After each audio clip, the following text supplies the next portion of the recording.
துணை முதலமைச்சர் உதயநிதியின் பிறந்த நாளை முன்னிட்டு ஏற்பாடு செய்யப்பட்ட நலத்திட்ட உதவிகள் வழங்கும் விழாவிற்கு அமைச்சரின் வருகைக்காக 3 மணி நேரம் தூய்மை பணியாளர்கள் காத்திருக்க வைக்கப்பட்ட அவலம் அரங்கேறியுள்ளது.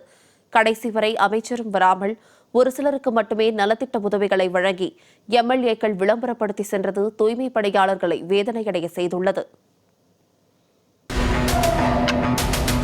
எங்கும் விளம்பரம், எதிலும் விளம்பரம் என்பதுதான் விளம்பர திமுக அரசின் தாரக மந்திரமாக உள்ளது.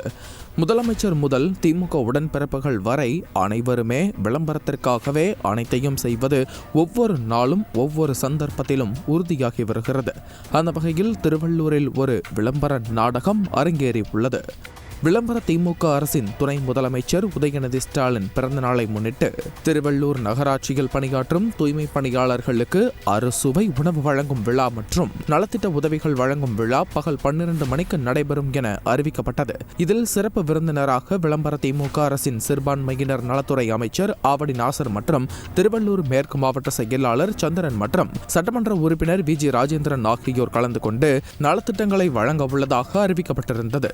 12 மணிக்கு தொடங்கும் நிகழ்ச்சிக்கு 11 மணிக்கு அனைவரும் கூடியிருந்த நிலையில் 1:45 மணியாகியும் அமைச்சர் நாசர் வராததால் காத்திருந்து சோர்வடைந்த தூய்மை பணியாளர்கள் உணவு உட்கொள்ள போடப்பட்டிருந்த மேஜை நாற்காலியில் அமர்ந்தவாறு குட்டி தூக்கம் போட வேண்டிய நிலைக்கு தள்ளப்பட்டனர்.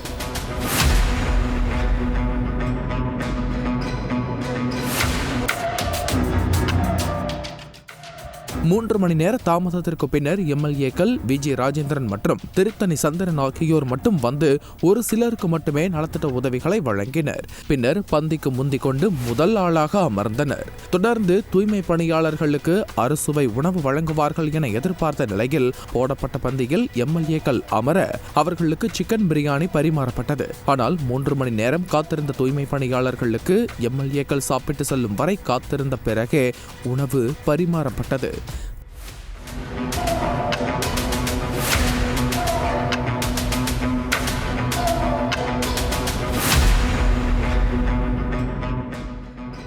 தங்களுக்குத்தான் நிகழ்ச்சி என்ற காரணத்தால் காலம் தாழ்த்தி வந்த திமுக சட்டமன்ற உறுப்பினர்களால் வாய் திறக்க முடியாமல் தூய்மை பணியாளர்கள் மௌனமாக நிற்க வேண்டிய அவல நிலை ஏற்பட்டது. எங்கும் எதிலும் விளம்பரம் தேடிக்கொள்ளும் திமுக அரசு தூய்மை பணியாளர்களுக்கு நலத்திட்ட உதவிகள் வழங்கும் விழாவையும் விட்டு வைக்கவில்லை என சமூக ஆர்வலர்கள் குற்றம் சாட்டியுள்ளனர்.